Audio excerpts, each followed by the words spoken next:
कथा में सुना कि ब्रह्मा जी का जन्म कहां से हुआ? नारायण की नाभि से। नारायण की नाभि से। और बालक जब पैदा होता है तो बताओ उसका नाड़ कहां जुड़ा होता है? नाभि से। इसलिए भगवान ही नहीं, भगवान सी भी है। हम कहते हैं वह देखता है, वह देखता नहीं, वह देखती भी है। ही एंड सी, वो दोनों हैं। ये हमारी नजर का फर्क है। भगवान स्त्री स्वरूपा हैं, भगवान स्त्री बने हैं। आप देखो आज आएगा ना भगवान का, कल भी आपने नाम सुना, मोहिनी अवतार, अर्धनारीश्वर अवतार। आधा प्रत्येक शरीर में आधा नर है, आधा पुरुष है। सृष्टि का शुभारंभ ही स्त्री और पुरुष से ब्रह्मा जी ने किया। आधे शरीर से स्त्री बनाई, आधे शरीर से पुरुष बनाया। फिर ये इतना मतभेद क्यों करते? भगवान भी स्त्री है। और जो बड़े बड़े लोग, बड़े बड़े सिद्ध भी कई बार कहते हैं स्त्री को ये नहीं करना चाहिए, स्त्री को वो नहीं करना चाहिए। मैं ये कहना चाहती हूँ, बिना स्त्री के तो तुम भी पैदा नहीं हुए थे जो बोल रही हो। अगर स्त्री भगवान को जन्म दे सकती है तो स्त्री क्या नहीं कर सकती है? क्या नहीं कर सकती है? कितने लोग बहुत कुछ बोलते हैं, पर मैं उनको सावधान करना चाहती हूँ। एक स्त्री है, कल आपने सुना है ना, आज आ रहा है ना, भगवान को कौन इस धराधाम पर लेकर आया?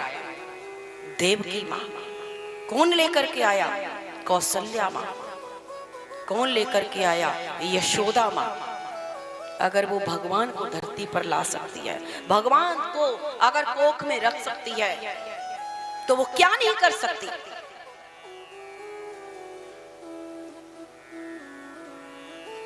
भगवान ही है तो सी भी है। इसलिए इसी चीजों में फंसे रहोगे तो देश आगे कैसे बढ़ेगा? इससे ऊपर निकलो तब देश बढ़ेगा। ये मेरा है, ये तेरा है, इसको ये नहीं करेंगे, इसको ये नहीं करेंगे।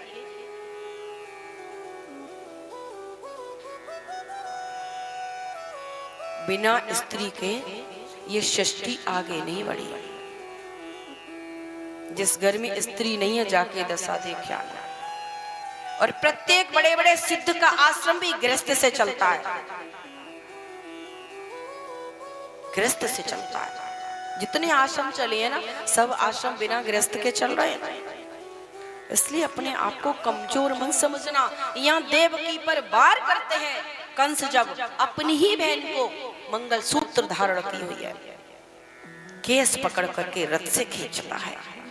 पति देव वसुदेव ने तुरंत अपने पति धर्म का निर्वाह किया, हाथ पकड़ लिया। कंस महाराज भोज वंश के होनहार, आप वंशधर हो, अपने कुल की कीर्ति बढ़ाने वाले हो, बड़े बड़े सूरवीर आपके गुणों की सराहना करते हैं। देवकी एक तो नियति है, स्त्री है, विवाह के समय है, ये पूजनीय है।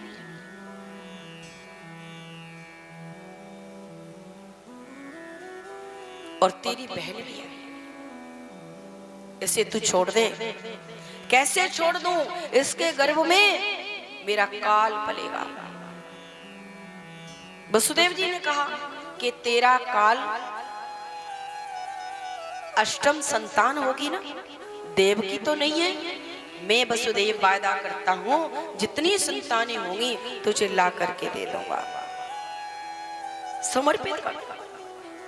कंस की बात समझ में आ गई और कहा वो तो ठीक है, जेल खाने में पड़ना पड़ेगा, हथकड़ी पहननी पड़ेगी, बेड़ियां पहननी पड़ेगी। अब आप समझिए, अपनी पत्नी की रक्षा के लिए और पत्नी और पति दोनों ने भगवान को प्रकट करने के लिए वो जेल भी स्वीकार कर लिया, जेल भी स्वीकार कर। कैद खाने में पड़ गए, मथुरा की में डाल दिया, हथकड़ी बेड़ियां पड़ गई, ताले लग गए। पहला बालक हुआ, लेकर के आए वसुदेव जी, दिया है कंस को, नाम रखा गया कीर्तिमान। वसुदेव जी की निष्ठा को देख करके, सत्यता को देख करके कंस कहता है इससे कोई खतरा नहीं है, इसे छोड़ दीजिए, बहुत सुकोमल बालक है, छोड़ दिया। और जब सुंदर बालक इतना है कि कंस को दया आ गई तो कंस ने छोड़ दिया। जब ऐसा दृश्य देवताओं ने देखा तो देवताओं के मन में खलबली मच गई। महाराज, अरे कंस ऐसे ही दयावान होते रहे तो कैसे आगे कुछ होगा? ऐसे कंस कब से दयावान बन गए? अगर ऐसी ही दया करते रहे तो पाप नहीं बढ़ेंगे, और पाप नहीं हुए तो भगवान नहीं आएंगे। नारद जी को भेजा देवताओं ने, जाओ नारद जी, जरा कंस की बुद्धि को सेट करके आओ, सेट करके आइए। नारद जी आए, नारायण नारायण नारायण नारायण। कंस ने बड़ा स्वागत किया, आओ प्रभु विराजमान हो, विराजो विराजो विराजो, ठीक ठाक है सब? नारद जी ने कहा, हाँ भैया सब ठीक ठाक है, राज्य में कोई परेशानी तो नहीं है? नहीं महाराज, कोई परेशानी नहीं। कंस बोला, महाराज सब आपकी कृपा,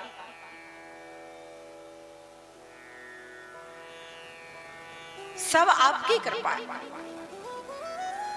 कंस बोला, महाराज सब आपकी कृपा है, सब एकदम बढ़िया चल रहा है, सब एकदम बढ़िया चल रहा है। आपको तो मालूम ही है मैं कितना दयालु हो गया हूँ, मैं कितना दया करता हूँ। वो बहन देवकी के है ना, प्रथम बालक हुआ, वसुदेव जी लेकर के आए, बड़ा सुकोमल था, मैंने छोड़ दिया। नारद जी बोले, अरे कंस ये तूने क्या किया? अरे कंस ये तूने क्या किया? अपने शत्रु को छोड़ दिया। कंस बोला, नहीं नहीं, मेरा शत्रु तो 8वां वाला है, मेरा शत्रु तो 8वां वाला है, ये तो पहला था। अरे कंस तू बड़ा भोला है। नारद जी कहते हैं, अरे कंस तू बड़ा भोला है, तू समझता नहीं है देवताओं की चालाकी को। बोले मतलब? बोले मतलब सीधा है कि मैं तुझे इसीलिए तो समझाने आया हूँ, तू बड़ा भोला वाला है, तुझे यहाँ पर मैं सही सलाह देने आया हूँ। देवताओं ने आकाशवाणी में ये तो कह दिया कि अष्टम तेरा काल होगा, पर ये नहीं कहा कि नीचे से अष्टम या ऊपर से। बोले मतलब? कंस बोला मतलब? नारद जी ने कहा मतलब भैया सीधा सा है, अगर ऊपर देवताओं की तरफ से गिनोगे तो जो उनके लिए 8वां होगा वो धरती वालों के लिए पहला होगा, और अगर धरती की तरफ से गिनोगे तो जो उनके लिए 8वां है वो हमारे लिए पहला होगा। बुद्धि फेर। कंस बोला, हाँ महाराज बात तो आपकी सही लगे, पर अब हम करें का? अब क्या करें? नारद जी ने कहा, भैया कंस मुझे जो करना था वो मैंने कर दिया, अब तू जाने सो तेरा काम जाने, तुझे क्या करना है तू जाने। नारायण नारायण करते चले गए। अब कंस ने तुरंत दूतों को भेजा, जाओ बालक को लेकर के आओ, और बालक को मंगाकर कंस ने उसके पैर पकड़ करके 10 दिशाओं में घुमा करके पत्थर से पटक के मार दिया।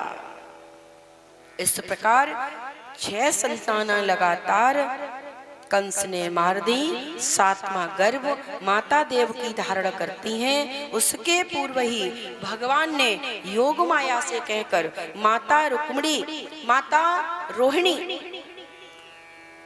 माता देवकी का 7वां गर्भ माता रोहिणी के गर्भ में डलवा दिया, और माँ रोहिणी गर्भ से श्री बलराम जी का प्राकट्य होता है। बोलिए बलराम भगवान की।